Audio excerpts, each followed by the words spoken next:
జయ జయ జయ జయ హే అనే మలయాళీ మూవీ జియో హాట్స్టార్లో తెలుగులో స్ట్రీమింగ్ అవుతోంది.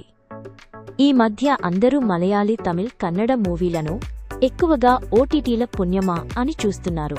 తెలుగులో అంత మంచి సినిమాలు ఎక్కువగా రాకపోవడమే ఒక కారణమైతే, కథని కథగా వాళ్లు తీయడం, అనవసరపు హీరోయిజాలు, పాటలు, ఫైట్స్ లేకపోవడం మరో కారణం.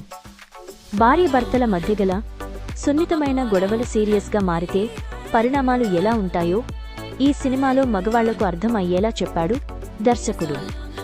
2022లో విడుదలైన ఈ మూవీ ఇప్పుడు ఎందుకు రికమెండ్ చేస్తున్నామంటే కంటెంట్ అలాంటిది. బాసిల్ జోసెఫ్ ఎటువంటి భేషజాలు లేకుండా నటించాడు. ఈ మూవీని ప్రతి భార్యాభర్తలు తప్పక చూడాలి. ముఖ్యంగా ప్రతి అమ్మాయి గృహిణి చూడాల్సిన చిత్రం.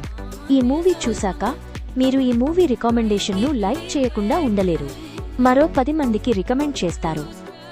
డైరెక్టర్ సీరియస్ అంశాన్ని తీసుకున్నప్పటికీ డార్క్ కామెడీ రూపంలో కథను చెప్పడం సినిమా ప్రత్యేకత. నవ్వు తెప్పించే సన్నివేశాల మధ్యే బలమైన మెసేజ్ను అందిస్తుంది. ముఖ్యంగా మహిళలు తమ హక్కుల కోసం నిలబడాలి, అన్యాయాన్ని సహించాల్సిన అవసరం లేదన్న సందేశం బలంగా వినిపిస్తుంది.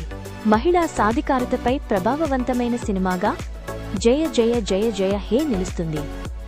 కథ ఏంటంటే, ఒక సాధారణ మధ్యతరగతి అమ్మాయి జయభారతి సంప్రదాయ కుటుంబంలో పెరిగిన ఆమె పెళ్లి తరువాత భర్త నుంచి ఎదుర్కొనే మానసిక, శారీరక వేధింపులు కథకు కేంద్ర బిందువుగా నిలుస్తాయి. మొదట మౌనంగా భరిస్తూ వచ్చిన జయభారతి క్రమంగా తన పరిస్థితిని ప్రశ్నించడం మొదలుపెడుతుంది. ఈ మార్పు ఆమె జీవితాన్ని మాత్రమే కాదు, చుట్టూ ఉన్నవారి ఆలోచనలను కూడా మార్చేలా చూపించారు. భర్త పాత్ర అయిన బాసిల్ జోసెఫ్ క్యారెక్టర్ మనల్ని కడుపుబ్బా నవ్విస్తుంది. ఈ సినిమా మీకు 100% కామెడీని పక్కాగా అందిస్తుంది. సినిమా చూశాక కామెంట్ చేయడం మరచిపోవద్దు.